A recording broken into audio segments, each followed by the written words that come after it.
उसने मुझे बताया एक 9th क्लास के बच्चे को कि अगर दिमाग में हम ये बैठा लें कि हमको कॉन्टेक्ट को यूटिलाइज करना है तो जिंदगी में हो सकता है कभी आपातकाल आए ही ना।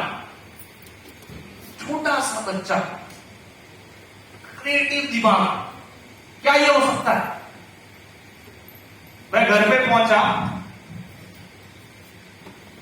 मैंने मेरी मदर को बोला, हम रेंटल हाउस में रहते थे उस टाइम और हर साल रेंटल हाउस चेंज करना पड़ता है। 11वें महीने मकान मालिक को ये लगने लगता है कि हम लोग किराए तो उसका जो घर है वो हड़प ना ले, तो 10वें महीने में बोलने लगता है मुझे घर में पेंट करवाना है क्योंकि मेरे बेटी की शादी है या मेरे भाई की बेटी की शादी है या मेरे जो दूर के चाचा का लड़का है वो रहने आने वाला है, वो पढ़ेगा यहाँ पे। कोई ना कोई बहाना बना के हम किस बहाने से 18-20 बार अवगत हो चुके थे, यानी 18-20 साल से हम लोग किराए के घर, उनका गांव छोड़कर दूर शहर में किराए के घर में रह रहे थे। मेरे फादर बीमार रहते थे। बीमार आदमी ज्यादा गुस्से होता है, ऐसा नो? तो मैंने मेरे फादर को जाकर अपना फर्स्ट टाइम मोटिवेशन लेकर आया था। मैंने मेरे फादर को जाकर बोला कि आपको पता है आदमी गरीब पैदा हो इसमें उसका दोष नहीं है, गरीब मर जाए तो उसका दोष है। मैं उस दिन किस्मत अच्छी थी कि मेरे फादर से इतना दूर बैठा था, वरना वास्तव में हो सकता है कि मैं मर जाता हूं। जो गुस्सा उनको आया मैं समझ गया कि रटी रटाई बात को चिपकाने का भी एक सही समय होता है।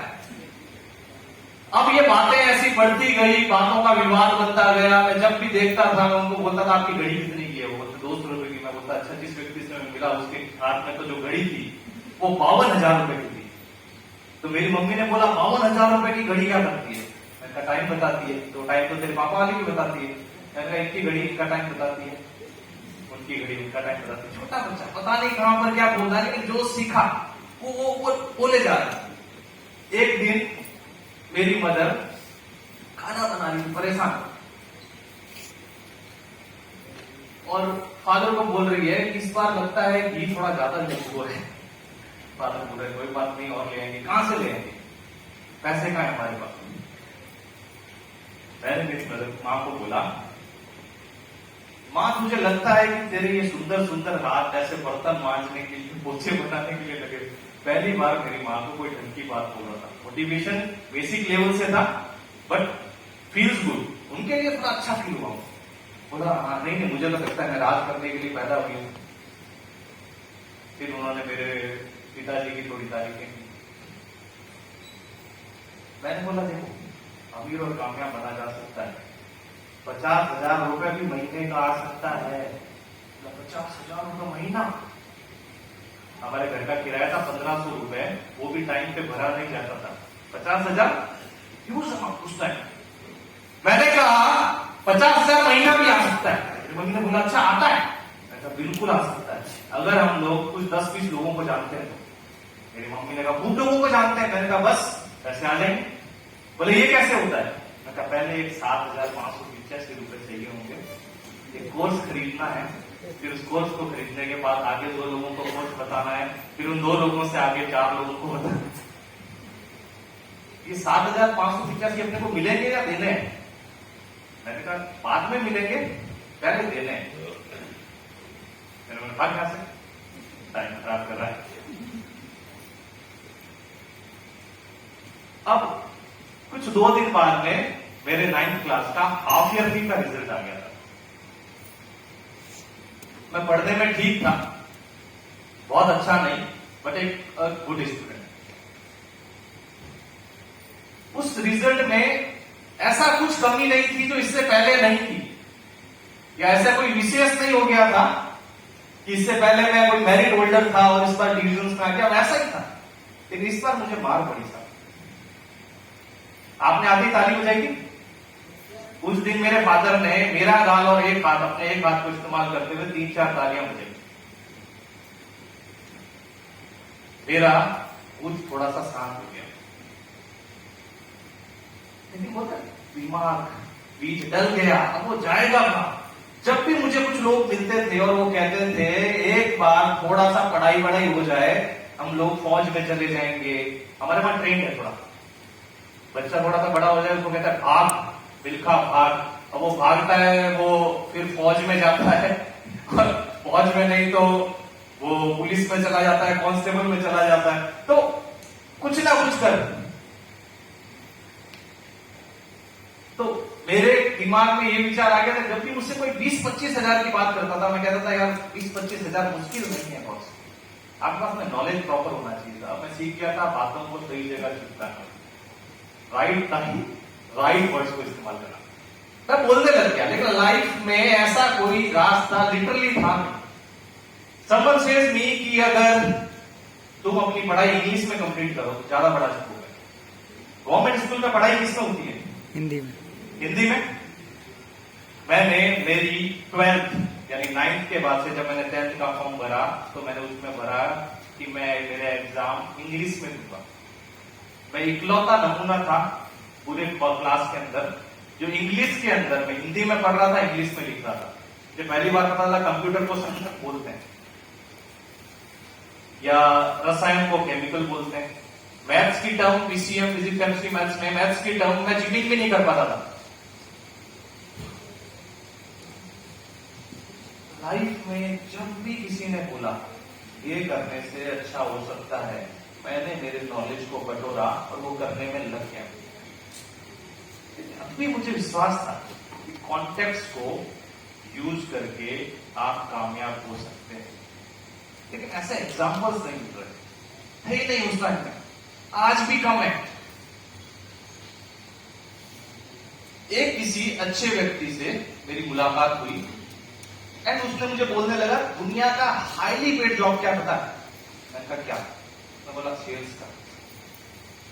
मैंने कहा ठीक है, 12th के बाद में ग्रेजुएशन के बाद में एमबीए करेंगे और सेल्स में जाएंगे।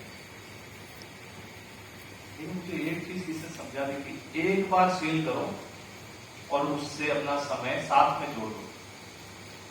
नेटवर्क मार्केटिंग 9th क्लास, हर बार दिमाग में ये आता था कि ये जब सेल करते हैं पूरे महीने में, दुनिया का हाईली पेड जॉब क्या है? सेल्स।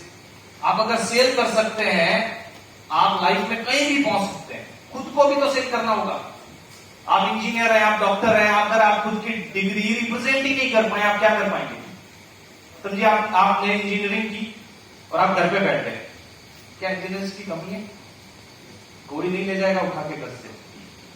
आपने डॉक्टरी कर ली, मेरी वाइफ डॉक्टर है, अगर वो प्रेजेंटेशन नहीं दे, वो सर्जरीज नहीं करे, तो क्या हॉस्पिटल उसको जबरदस्ती पकड़ के ले जाएगा? नहीं।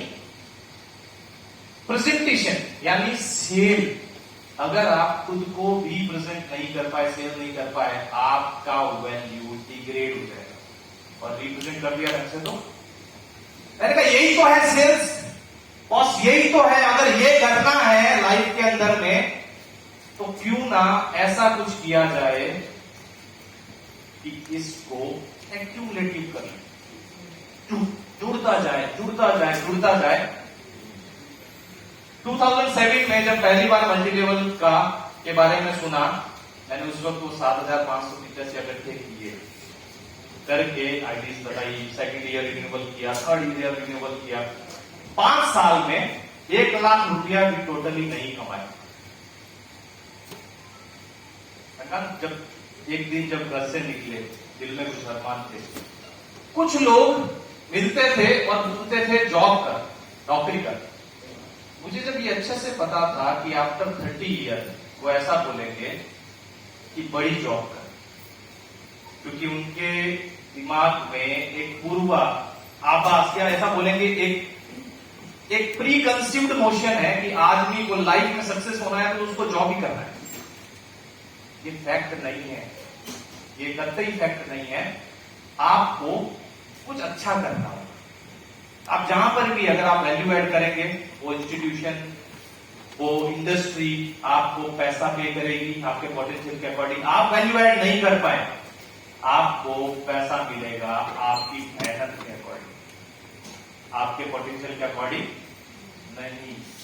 आप वैल्यू ऐड ही नहीं कर पाए, आपको पैसा नहीं मिलेगा। मुझे ये चीज समझ में आने लग गई थी, लेकिन शुरू के 5-6 साल जब मैं ग्रेजुएशन तक पहुंचा, मैंने इस इंडस्ट्री से टका भी नहीं कमाया। सीखा बहुत सारी किताबें पढ़ दी, rich dad poor dad, how to influence friends and peoples, बहुत सारी, एवरीथिंग, द सीक्रेट पढ़ दी, खुद के विचारों पे काम करिए, नेगेटिव मत होइए, पॉजिटिव रहिए। लेकिन एक टाइम लाइफ में मेरी मुलाकात हुई एक ऐसे व्यक्ति से जो नेटवर्क मार्केटिंग में वाकई सक्सेसफुल थे, और अब मेरे पास एक लाइव एग्जांपल था देखने का, जो फ्रॉम रैग्स टू रिच हुए हैं। मैं ताली चाहूंगा उस व्यक्तित्व के बारे में, मिस्टर राहुल मकरानी। मैंने उनसे मिलने पहुंचा, एक बड़े सारे बंगले में एंट्री की, बाहर एक मर्सिडीज गाड़ी थी उनके पास में।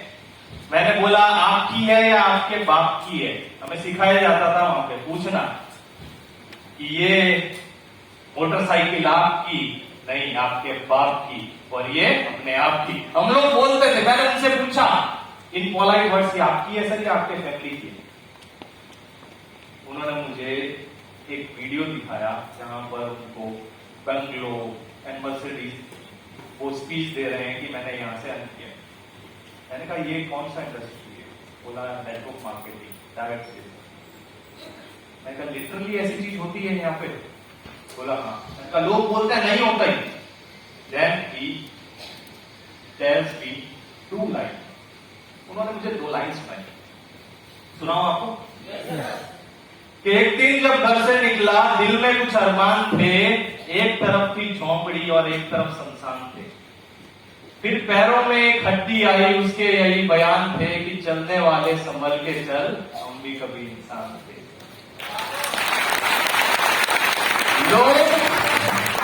लोग अपने अनुभव के अनुसार बात बताते हैं। अगर मैं जिंदगी में उन व्यक्ति की बात नहीं मानता और उन लोगों की बातों में रहता जो बोलते इंग्लिश ले ले तेरा फ्यूचर है, तू इसमें चला जा तेरा फ्यूचर है, तू बीसीए कर ले फ्यूचर है, एमबीए कर ले फ्यूचर है, मैं करता रहा। लेकिन लाइफ के अंदर में सक्सेस तब मिली जब ये समझ में आया बात उसकी सुनना जो आदमी वास्तव में सक्सेस की अहमियत जानता है। क्योंकि जिंदगी में हर एक व्यक्ति सक्सेस को अपने तराजू में तोलता है। कोई 30,000 रुपए महीने की इनकम को, सैलरी को सक्सेस मानेगा, कोई अपनी जमीन को, पुश्ते की जमीन बचा लेने को सक्सेस मानेगा, कोई अपने ग्रंथ पढ़ लेने को सक्सेस मानेगा। लेकिन एक एंटरप्रेन्योर तब अपने आप को सक्सेस मानेगा जब अपने साथ वो कुछ सक्सेसफुल लोगों को तैयार कर देगा। This is called network marketing. यहां पर ज्यादातर लोग एक चीज बोलते हैं, बहुत सक्सेस रेशियो कम है, बोलते हैं ना। इंस्टाग्राम यूज करते हो? विराट कोहली का अकाउंट खोलना, चेक करना उसके कितने मिलियन फॉलोवर्स हैं। अप्रोक्सीमेटली 200 मिलियन फॉलोवर के पास में है। 192 लास्ट वीक थे, 195 हो गए होंगे। लाइक्स कितने आते? फ्री है ना मात्र। तो क्या करना है? अगले को खोलना है, विराट कोहली पे क्लिक करना है, पैसा लग रहा है? 0.5% लोग फोटोज लाइक करते हैं। मैं मोस्ट ऐसे व्यक्ति को बोलूंगा जिसको मेरे ख्याल से कोई हेट नहीं करता। Yes or no? अब आ जाता है बॉस, इंजीनियरिंग। आपको कितनों को लगता है कि पढ़ना बहुत जरूरी है? मुझे लगता है सच में। मैं अभी भी मास्टर इन पब्लिक हेल्थ कर रहा हूं क्योंकि मुझे किसी ने बोला कि लाइफ में जब रिटायर करके आप सोशल सर्विस करने जाओगे ना, WHO या यूनेस्को के साथ में, तो आपको उसके लिए डिग्री चाहिए। मैंने कहा कौन सी डिग्री चाहिए? बोला मास्टर इन पब्लिक हेल्थ। मैंने कहा मास्टर इन पब्लिक हेल्थ, कोई दिक्कत नहीं, कर लेंगे बॉस। जब एक दिन में हम लोग तीन किताबें अलग अलग, सुबह 2 पन्ने अलग किताब के, दोपहर को 2 पन्ने अलग किताब के, रात को सोते हुए 2 पन्ने अलग किताब के, तो बीच में एक और किताब के 10 पन्ने और पढ़ लिया करेंगे।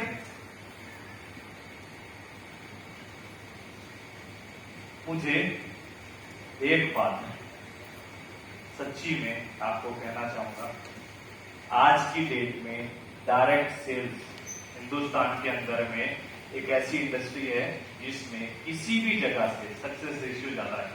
प्रूव करूंगा? प्रूव करता हूं। ये एक संस्कृत का दोहा है। इसका मतलब ये होता है कि जो आदमी मेहनत करता है वही सक्सेसफुल होता है। जो आदमी सिर्फ मनोरथ यानी विचार करता रहता है, उसके साथ में कुछ भी घटित नहीं होता। जैसे सोते हुए शेर के मुंह में आके हिरण नहीं गिरता। संस्कृत कितनी पुरानी लैंग्वेज है, बहुत पुरानी। ये बहुत पुराना दुआ है, मोर देन 3000 ईयर बिफोर इसे किसी जगह पे लिखा गया था, बताया गया था। लेकिन आज भी कुछ लोग इसको इम्प्लीमेंट नहीं करते। जब वो डायरेक्ट सेल्स में आते हैं, नेटवर्क मार्केटिंग में आते हैं, वो एक चीज फॉलो करते हैं, बड़ा सोचो। मैं बोलता हूं बड़ा सोचने की हिम्मत के साथ साथ बड़ा करने की हिम्मत भी रखनी पड़ेगी। घर से